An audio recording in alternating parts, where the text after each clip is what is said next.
Assalamualaikum warahmatullahi wabarakatuh. Innal hamdalillah nahmaduhu wa nasta'inuhu wa nastaghfiruh wa na'udzu billahi min sururi anfusina wa sayyiati a'malina. May yahdihillahu fala mudhillalah wa may yudhlil fala hadiyalah.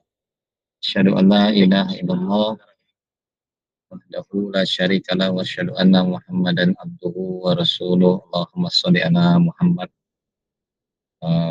Para ayah bunda yang insyaallah dirahmati Allah Subhanahu wa taala, yang mengikuti di live ya di Google Meet ataupun nanti pemirsa yang menyimak rekaman. Insyaallah pada kesempatan kali ini, pada sesi kali ini, pada kajian atau sharing ya majelis homeschooling keluarga muslim, kita akan membahas satu topik yang tadi sudah disampaikan atau diinformasikan di grup ya, di grup serta majelis, yaitu tentang homeschooling dan revitalisasi konsep keluarga. Homeschooling dan revitalisasi konsep keluarga. Pada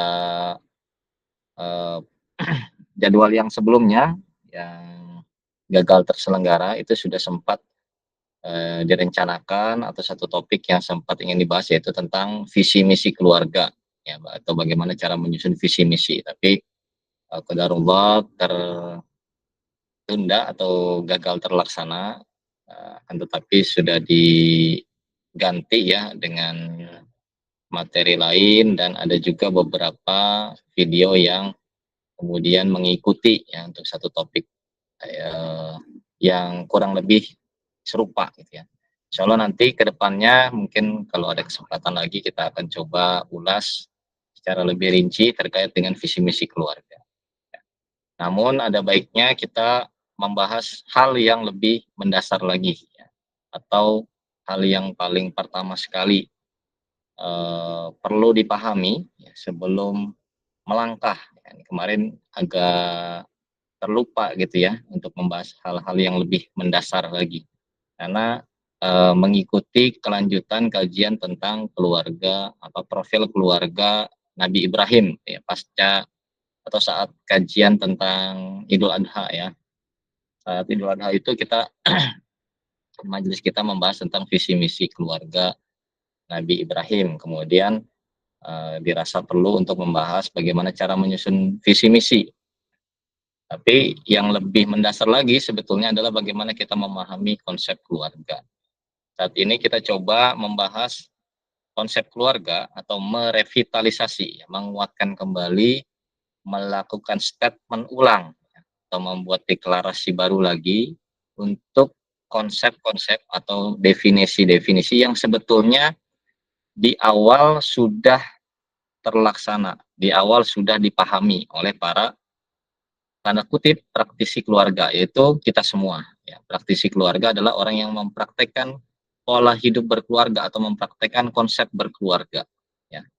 Dalam sesi kajian yang lampau, saya beberapa kali membuat tema dengan isu-isu yang serupa seperti menemukan kembali keluarga, kemudian juga kapan terakhir kita berkeluarga, dan topik-topik kajian yang mirip ya untuk mengingatkan kembali, untuk kita merenungi, merefleksikan kembali sebetulnya berkeluarga itu apa sih?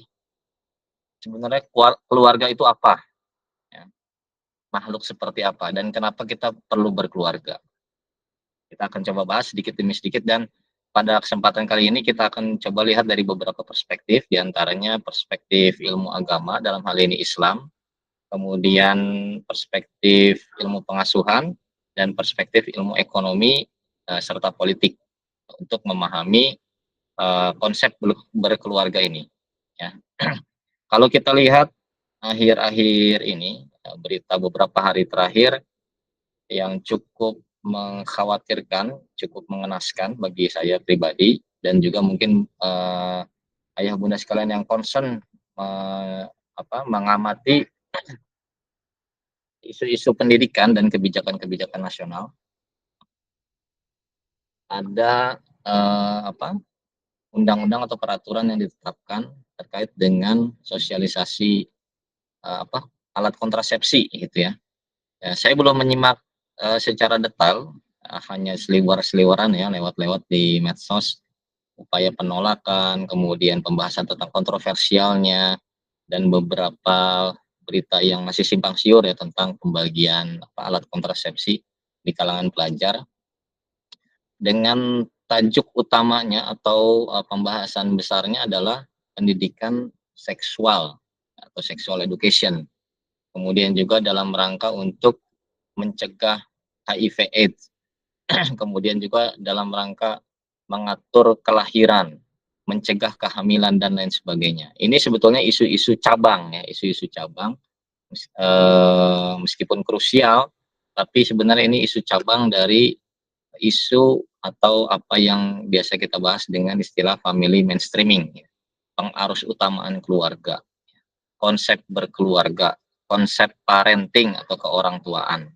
Banyak hal-hal yang sebetulnya telah menjadi concern perhatian kita bersama, akan tetapi seolah-olah terluput atau tidak tersambung ya antara poin dengan poin ya. Pointing satu dengan pointing yang lain tidak terhubung. Ya, bagaimana kita membahas pentingnya keluarga, ternyata di luar sana pengambil kebijakan atau pihak-pihak yang berwenang, para pemangku kepentingan dan praktek-praktek di lapangan ternyata tidak sinkron ya. Nah, oleh karenanya kita perlu mengulas kembali dan terus-menerus mengulas tentang arti penting keluarga, arti penting keluarga. Dan tidak hanya mengulas, tapi kita perlu merefleksikan serta mencari, bagaimana konsep-konsep ini bisa diterapkan. Artinya kalau, saya sering menyampaikan di beberapa forum, bagaimana kita memahami sebuah konsep itu bisa selain filosofis juga harus aplikatif, ya. Memahami dasar-dasar teoritisnya, latar belakang sejarahnya, konsep-konsep dasarnya, kemudian harus langsung bisa diaplikasikan atau dilihat realitasnya. Ya, dengan memahami secara cermat, secara lengkap, secara sempurna, menghasilkan sebuah big picture atau konsep yang lengkap, sehingga dalam praktek itu kita lebih mudah. Ya, kita seperti melihat peta, seperti melihat sebuah cermin, gitu ya. Jadi dalam praktek kita tidak kehilangan arah, kita bisa melihat, merefleksikan diri kita, apa yang kita lakukan, apa yang keluarga kita lakukan, apa yang sedang kita tempuh, kemana jalannya, itu dia. Seperti melihat cermin dan melihat peta. Jadi kita tidak lari kemana-mana dan tidak tersesat, ya. Itu pengantar untuk urgensitas pembahasan malam hari ini. Sekarang kita coba masuk ke dalam topiknya, pembahasan tentang revitalisasi konsep keluarga dan bagaimana homeschooling bisa berperan dalam proses revitalisasi tersebut. Ya. Homeschooling dan revitalisasi konsep keluarga. Ya.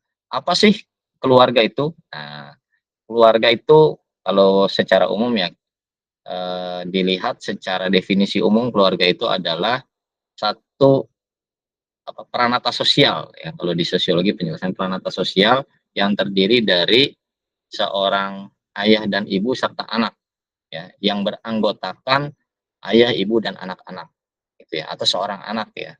Kalau di konsep KB berarti dua orang anak ya, atau konsep yang lain ya dengan anak-anak yang banyak gitu ya. Orang tua dan ibu didahului dengan proses menjadi suami dan istri. Ya, tentu saja ini include ya, proses berkeluarga diawali dengan proses pernikahan. Kemudian setelah memiliki anak baru dia menjadi seorang ayah dan ibu. Ya, ini prosesnya proses yang panjang. Nah, yang ingin saya soroti adalah di sini pertama tadi kita akan membahasnya dari beberapa perspektif, perspektif agama ya. Perspektif agama dalam hal ini Islam. Islam telah menjadikan keluarga atau lembaga keluarga, organisasi keluarga ini sebagai satu-satunya, saya sebut satu-satunya mungkin terlalu ekstrim ya. Mungkin ada entitas lain atau lembaga lain yang disebut di dalam Al-Quran dan hadis yang menjadi penting dan menjadi penerima taklif penerapan syariat Islam.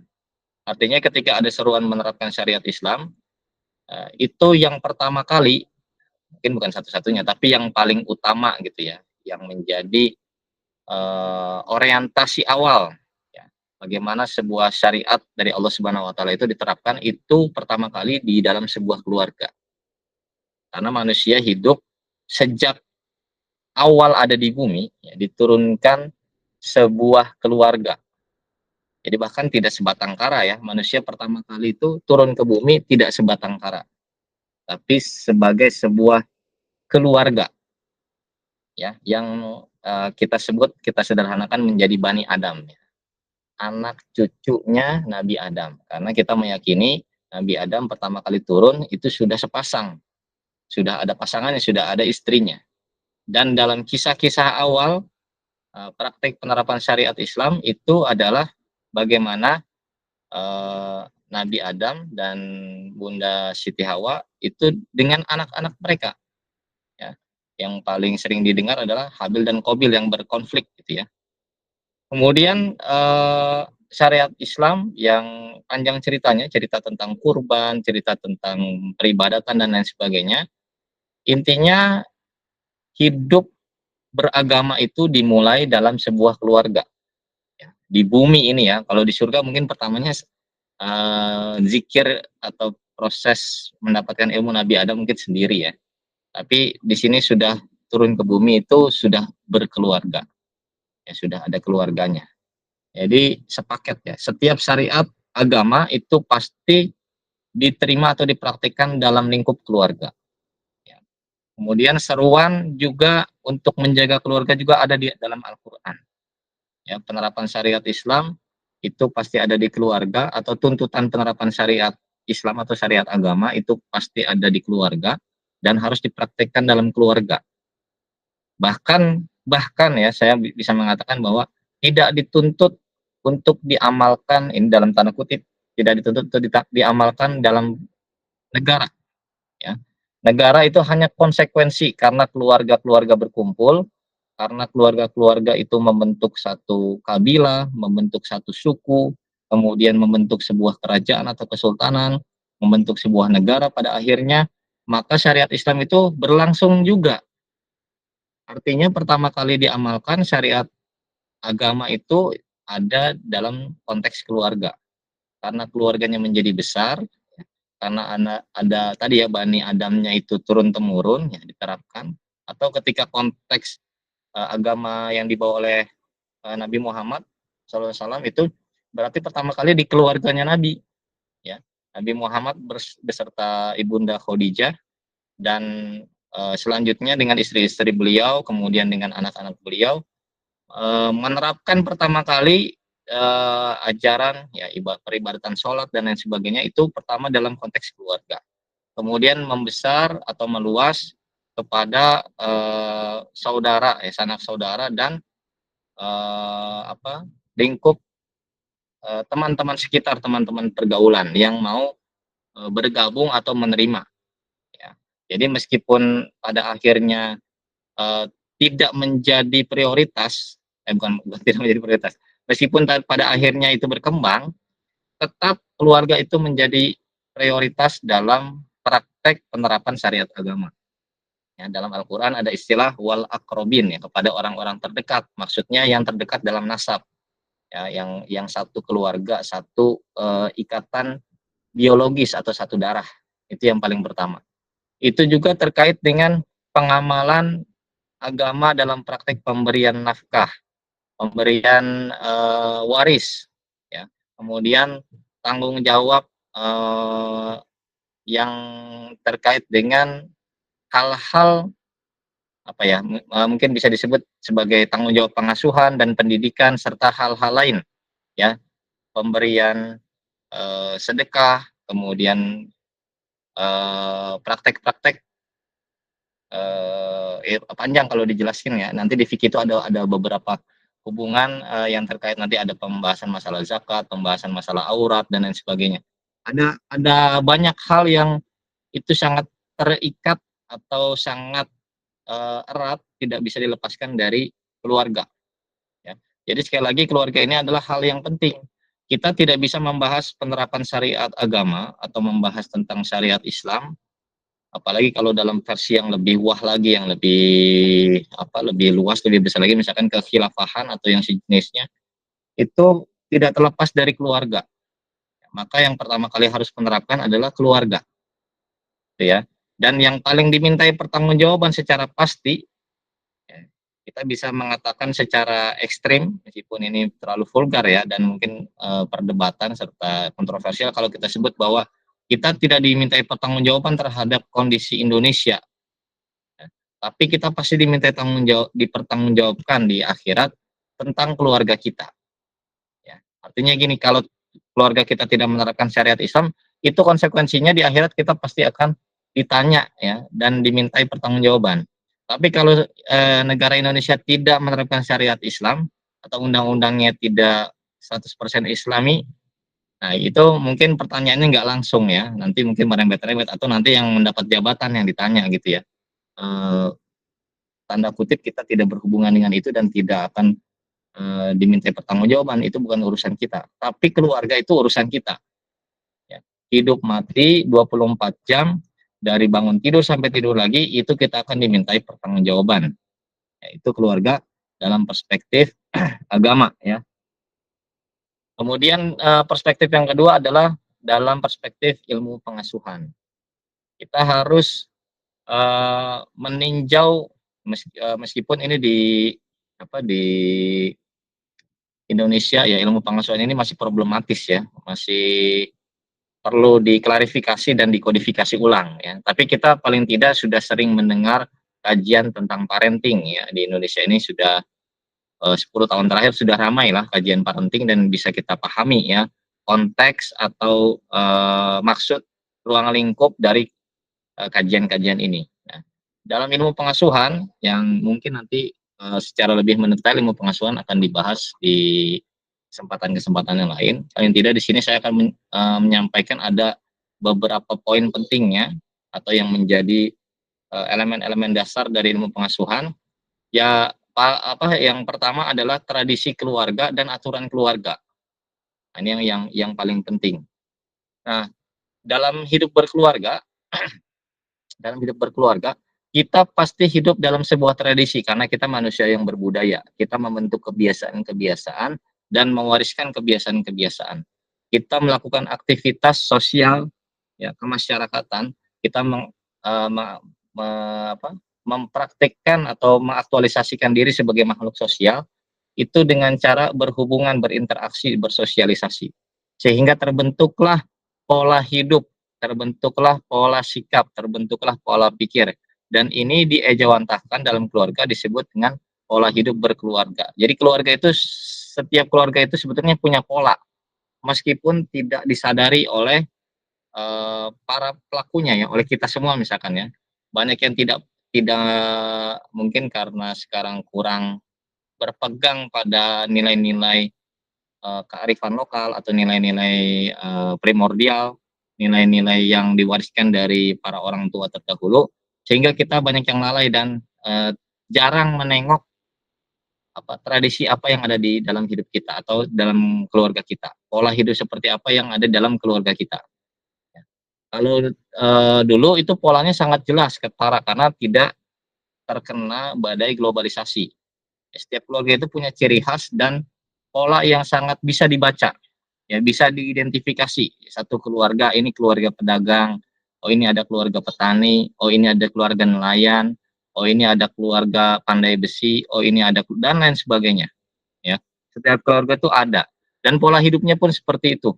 Ya, nelayan itu punya jadwal pergi melaut. Ya, nanti pada bulan tertentu itu akan meninggalkan rumah, beberapa pihak mungkin sebagian yang laki-laki ada yang keluarga yang berburu, ada juga petani-petani yang harus tinggal di ladang atau pergi ke mungkin pada masa panen harus 1 bulan di ladang tidak pulang ke rumah dan lain sebagainya. Itu ada pola-pola ya, pola pergi, pola mencari nafkah, pola memasak, menyimpan makanan, perayaan-perayaan dan lain sebagainya.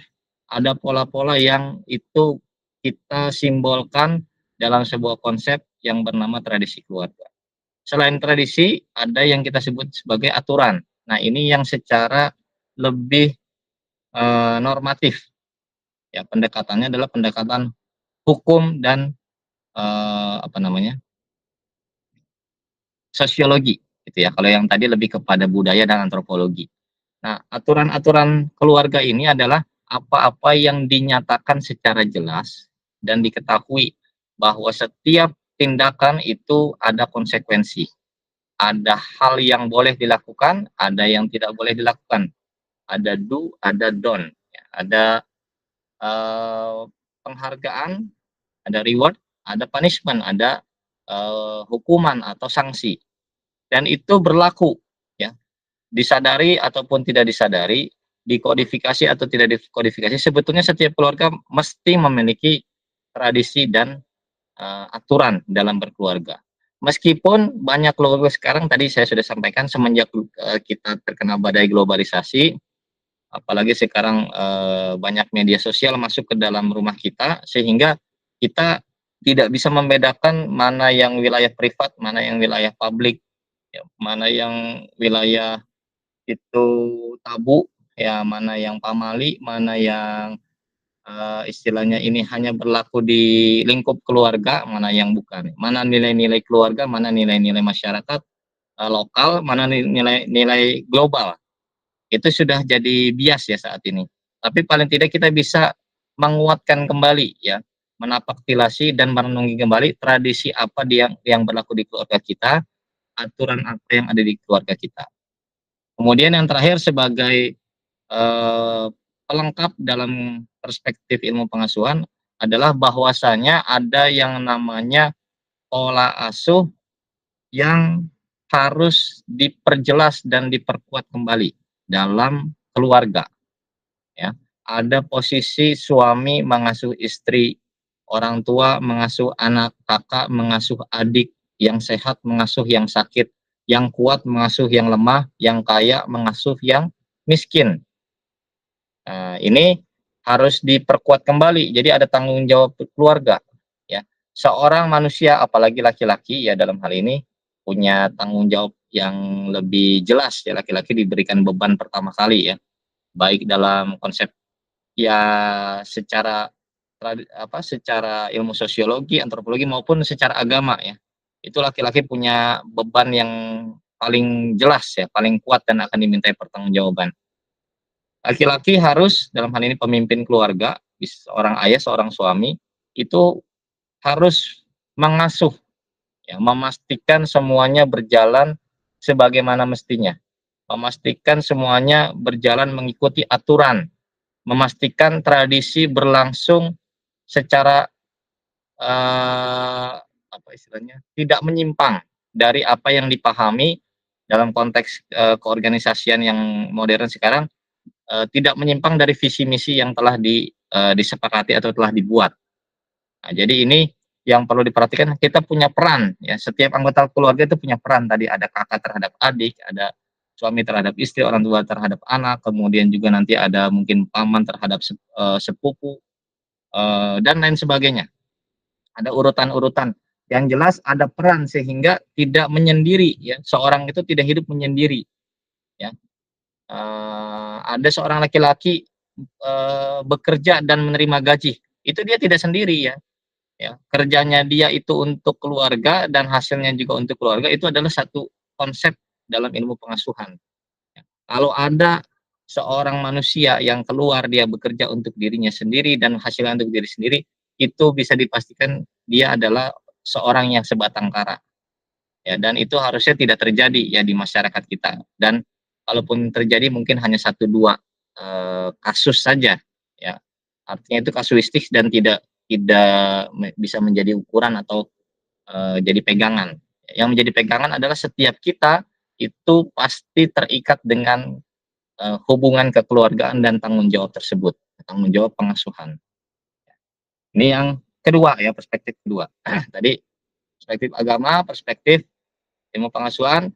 Yang berikutnya adalah perspektif ekonomi, ya, dan sekaligus nanti juga ada pendekatan politik, ekonomi politik, ya. Dalam perspektif ekonomi,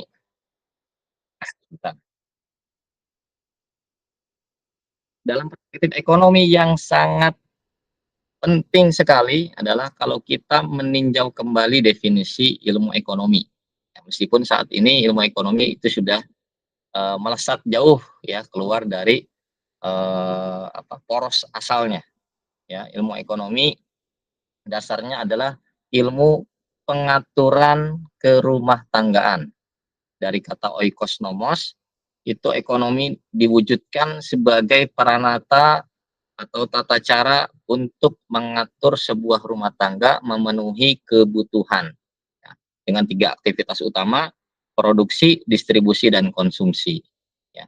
Yang penting untuk dibahas dalam konteks keluarga dan zaman saat ini adalah bahwasanya setelah ilmu sosiologi mengukuhkan atau menjadikan arus utama keluarga sebagai konsep kecil atau keluarga yang disebut sebagai nuclear family, kemudian ilmu ekonomi mengukuhkan, ilmu ekonomi modern maksudnya, itu mengukuhkan keluarga sebagai unit akhir dari rantai ekonomi. Unit akhir maksudnya keluarga bukan lagi menjadi poros produksi, tapi menjadi unit konsumsi yang menjadi rantai terakhir. Keluarga bukan lagi menjadi pusat memproduksi sesuatu. Dalam hal ini kalau produksi itu terkait dengan produksi kebutuhan pokok, misalkan sandang, pangan, dan papan, maka keluarga ini tidak lagi menjadi perhatian atau tidak berkonsentrasi kepada pembuatan proses membuat makanan, membuat pakaian, dan membuat tempat tinggal. Ya, keluarga itu menjadi konsumen. Nah, sementara yang menjadi produsennya adalah mesin-mesin industri, ya, pabrik, dan eh, institusi kapitalis ya yang memiliki modal sehingga keluarga itu hanya diarahkan oleh sistem ekonomi yang sekarang diarahkan untuk mencari yang disebut dengan currency atau mata uang untuk bisa memenuhi kebutuhannya dengan cara membeli sesuatu di pasar. Ya, ini di pembahasan ilmu ekonomi agak panjang juga pembahasannya. Mungkin bagi yang berminat bisa menengok di channel pribadi saya di Ridho Perspektif. Di situ ada playlist tentang konsep dasar ekonomi Islam yang memahami bagaimana struktur perekonomian itu sudah bergeser. Yang perlu dibahas pada kesempatan kali ini adalah bahwa keluarga itu harus dikembalikan kembali menjadi produksi. Dia harus bisa mandiri dan berdaulat dalam memproduksi sandang, pangan, dan papan. Tidak boleh lagi keluarga-keluarga yang ada itu bergantung atau menyandarkan hidupnya kepada sistem pasar dan kapitalisme global dengan cara menjadikan currency atau mata uang sebagai satu-satunya alat untuk memenuhi kebutuhan. Ya. Ini akan melemahkan konsep keluarga secara langsung dan tidak langsung. Keluarga akan menjadi lemah ketika keluarga menjadikan mata uang sebagai sandaran. Ya, sekarang kita sudah sering mendengar ya istilah cuan gitu atau ya segala sesuatunya itu butuh uang dan lain sebagainya. Padahal asalnya tidak seperti itu. Dan keluarga akan mudah berpecah belah ketika menjadikan uang dalam konteks currency yang tadi itu sebagai orientasi utama dan sibuk dalam proses pengumpulan uang tadi, sehingga lupa hakikat hidup berkeluarga dan mudah berpecah belah, mudah bertengkar antar anggota keluarga karena uang ini, ya. Bahkan kita sering mendengar ada orang bertengkar karena warisan, ya, karena masalah pekerjaan, karena ada pengangguran. Nah, kita sudah beberapa kali membahas tentang kaitan antara bagaimana sebuah pengangguran itu bisa terproduksi atau bagaimana fenomena pengangguran itu bisa menjadi semakin istilahnya semakin muncul, ya. Kita bahas bagaimana sekolah dalam konteks homeschooling itu mencegah terjadinya banyak pengangguran, ya. Sementara sistem sekolah akan menghasilkan banyak pengangguran. Itu juga sudah kita bahas ya pada kesempatan yang sebelumnya. Nah, pada kesempatan ini homeschooling kita harus menguatkan kembali, ya, bahwa keluarga harus menerapkan yang namanya home industry, ya. Kita harus menjadikan keluarga kita sebagai pusat produksi, harus kita memproduksi sandang, pangan, dan papan. Kita harus berdaulat dan mandiri, apalagi di era sekarang yang tahun-tahun ini adalah tahun-tahun penuh gejolak dan ketidakpastian ya. Tahun-tahun PHK, tahun-tahun gonjang-ganjing politik, ya, angka pengangguran, kemiskinan dan lain sebagainya itu meningkat tajam, maka kita harus mengkonsentrasikan keluarga kita sebagai kekuatan ekonomi ya, dan mengajak keluarga-keluarga yang lain untuk membangun ekonomi bersama, gitu ya. Nah, sebagai tambahannya untuk pembahasan politiknya, nah, karena kita tadi di awal sudah menyebutkan bahwa negara adalah rangkaian atau kumpulan keluarga yang memiliki kesepakatan tertentu. Tadi kita sebutkan dari keluarga, kemudian jadi kabilah, jadi suku, kemudian jadi chiefdom, jadi kesultanan atau kerajaan, dan jadi negara. Maka kita memahami bahwa secara politik keluarga juga itu memiliki peran penting, ya, bahwa setiap kebijakan politik nantinya kalau tidak dilandasi atau tidak berakar pada sebuah keluarga, maka itu akan menjadi rentan ya, dikuasai oleh kapitalisme. Ya, dalam hal ini sistem demokrasi itu kalau dia semakin mendisrupsi keluarga, sistem keluarga, atau tidak mengakui kekeluargaan, ini bukan berarti mendukung ini ya, oligarki keluarga tertentu ya, tapi secara konsep keluarga itu harus harus menjadikan tadi konsep kepengasuhan ya, keluarganya konsep pengasuhan. Bagaimana pemimpin itu nantinya berhubungan dengan rakyat dengan ikatan kepengasuhan. Dan bagaimana setiap sistem politik itu harus menguatkan konsep keluarga. Kalau dia melemahkan, maka ini berbahaya, dan dengan kita menguatkan konsep keluarga, maka sistem politik yang bertentangan dengan konsep keluarga itu akan berbenturan, akan menjadi saling melemahkan. Ya, kita harapannya keluarga-keluarga menjadi lebih kuat, dan sistem politik jika bertentangan dengan konsep keluarga, maka dia harus semakin lemah dan semakin tersingkir gitu loh ya, kurang lebih. Nah, itu sebagai diskusi untuk malam hari ini, ya, kesempatan kali ini. Uh, Jika ada yang ingin disampaikan, ditanyakan bagi yang hadir, dipersilakan, ya, bisa melalui kolom chat atau bisa langsung raise hand. Kalaupun tidak berkenan, nanti mungkin bisa di grup ya, bisa bertanya di grup melalui chat. Nanti mungkin akan direspon pada melalui grup atau melalui kajian berikutnya. Silakan mungkin yang hadir jika ingin bertanya. Baik, jika tidak ada mungkin bisa kita langsung tutup aja ya untuk acara live-nya atau kajian online-nya, nanti bisa direspon juga di grup. Untuk rekan-rekan, ayah bunda sekalian yang menyimak melalui rekaman pun nanti bisa komen atau bertanya di kolom komentar di postingan video di YouTube-nya ataupun di grup nanti ya. Terima kasih. Mungkin sebagai penutup ya, saya mengajak pada semuanya untuk menjadikan kembali keluarga sebagai poros dalam kehidupan, menguatkan kembali fungsi-fungsi keluarga yang sudah mulai luntur dan hilang. Karena kita harus insaf bahwa kita lahir dan hadir di muka bumi ini pertama kali dalam sebuah keluarga, dan kita juga akan meninggal dalam sebuah keluarga.